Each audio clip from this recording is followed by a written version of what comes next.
It was a chilly evening in a small village nestled between the green hills of a remote region. The sun had just dipped behind the mountains, casting long shadows over the dusty streets.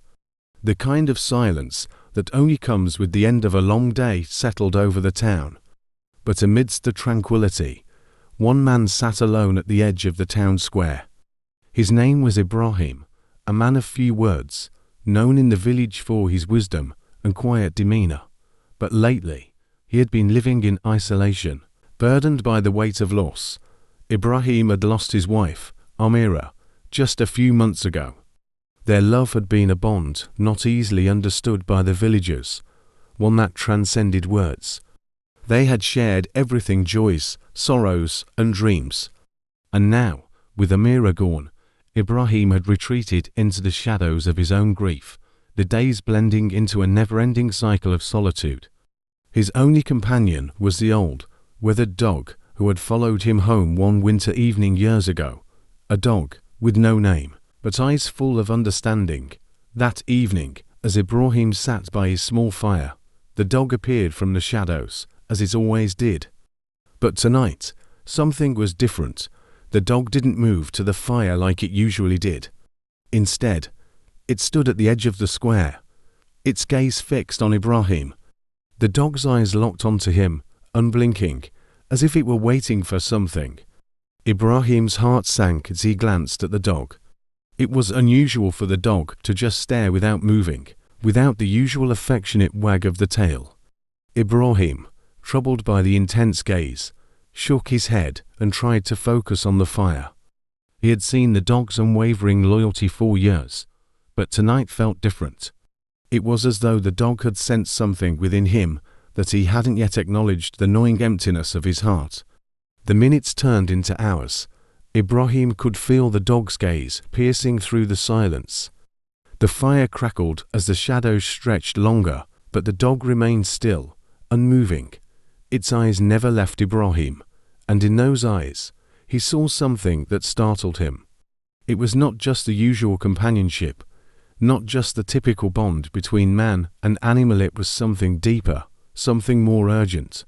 Ibrahim could almost feel the dog's thoughts, as though it were trying to communicate something profound. As the hours passed, Ibrahim began to reflect on his own life. He thought of Amira, of the love they shared, and of the empty void she had left behind. He realized that, despite all the memories, the love, the laughter, he had not truly been living. He had retreated from the world, wrapped in the shroud of his own sorrow, unwilling to face the pain of her absence. The dog's unflinching gaze seemed to beckon him to confront his own inner turmoil, to face what he had been avoiding for so long. Then, something unexpected happened. As the night grew colder, Ibrahim, in a moment of weakness, finally looked up at the dog and said, "What is it, my friend? What is it you want me to see?" The dog did not move, but its eyes softened for a moment, as though understanding the depth of Ibrahim's pain. And then, without warning, the dog did something that would change Ibrahim's life forever. It turned and ran toward the edge of the village, its powerful legs cutting through the darkness. Ibrahim, confused and startled, rose to his feet and followed the dog, wondering what it could possibly be doing. The dog led him through narrow alleyways, past the old mosque, and out into the fields where the villagers rarely ventured. The moon was high now, casting an eerie light over the landscape. After what seemed like an eternity, the dog stopped in front of a small, dilapidated shack on the outskirts of the village. Ibrahim's heart raced, his breath quickened. The shack was empty, abandoned long ago, its windows shattered and the door hanging off its hinges. But what caught Ibrahim's attention was the faint sound of a baby's cry coming from within. The dog stood still, watching him, as if waiting for him to understand. Ibrahim's hands shook as he pushed open the creaking door. Inside, lying in a corner, was a baby, wrapped in a torn blanket, crying for someone to care for it. Ibrahim knelt down and cradled the child in his arms, the realization slowly dawning on him. The dog had led him here not just to show him the baby, but to help him find a purpose again. The child was an orphan, abandoned in the cold, left to fend for itself in a world that had no place for it. But now, Ibrahim, a man who had lost everything, was being given the chance to give something back, to heal, not only his own heart, but the heart of another soul in need. The dog, who had silently watched over him all these years, had known all along. It had understood that Ibrahim's healing did not lie in retreating from the world, but in embracing it, taking the first step towards love and compassion once again. As Ibrahim looked down at the baby, he realized that the pain he had carried for so long was not something to be buried or avoided. It was something to be shared.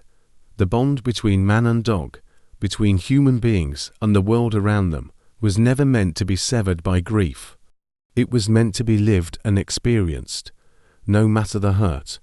The dog, now content, trotted over to Ibrahim's side and sat down, as if satisfied with the outcome. Ibrahim, with tears in his eyes, whispered to the dog, "Thank you. Thank you for showing me the way." The village would never know what had transpired that night, but Ibrahim did. And in the days that followed, he became a different man. He adopted the orphan child, and together, they rebuilt the sense of community and love that had been lost in his heart.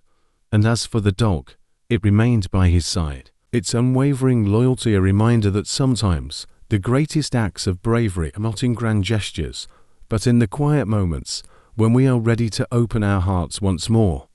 The lesson was simple yet profound.